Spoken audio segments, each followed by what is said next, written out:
Путешествие киномана. Выпуск 20. Мультфильм «Чиполлино». Подкаст-версия. Год выпуска. 1961. Длительность. 38 минут. Режиссер. Борис Дёшкин. Сценарий. Мстислав Пащенко. Джани Радари. Студия. Союзмультфильм. Кинопоиск. 8,1. 61 год в истории. 21 марта The Beatles впервые выступают в легендарном клубе Cavern Club. Выходит роман Артура Кларка «Лунная пыль». 12 апреля первый полет человека в космос, который совершил Юрий Алексеевич Гагарин на космическом корабле «Восток». 18 и 26 апреля из СССР осуществлена первая в мире успешная радиолокация планеты Венеры.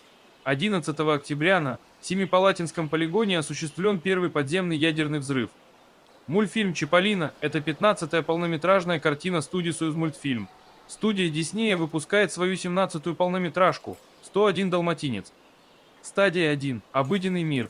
Погоня полиции за Чиполлино. Нарушитель порядка обвиняется в покушении на жизнь принца Лимона. Заявление некоторой части второстепенных героев. Стадия 2. Зов к странствиям. Чиполлино наступает, осознанно, на ногу принцу Лимону, запускает цепочку репрессий. Отца, Чиполлони, сажают за решетку. Стадия 3. Отвержение зова. Батя говорит Чиполлино подумать о себе, а его оставить в тюрьме. Стадия 4. Встреча с наставником.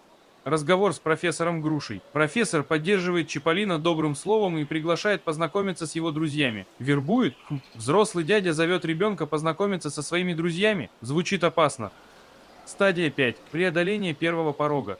Чиполлино и профессор уходят с набережной. Дорогу им пересекает сеньор Помидор в карете, что можно рассматривать как символ будущей борьбы с правящей классом этого города. Здесь Чиполлино показан с несколько взрывным характером. Стадия 6. Испытания, союзники, враги.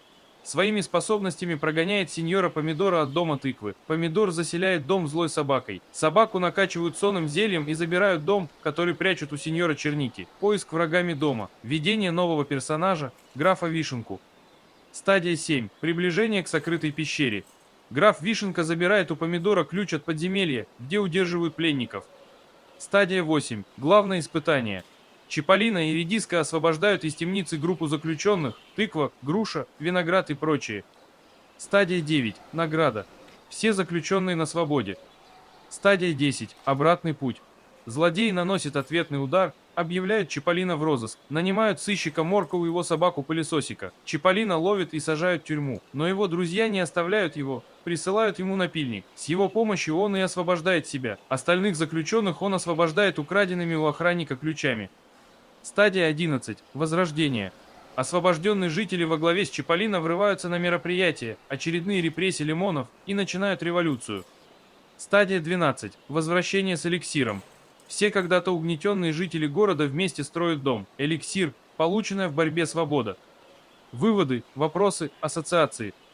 Образ собаки или даже всех собак в мультфильме. Необходимо внимательно их рассмотреть и заметить, что они очень сильно похожи на диснеевских собак.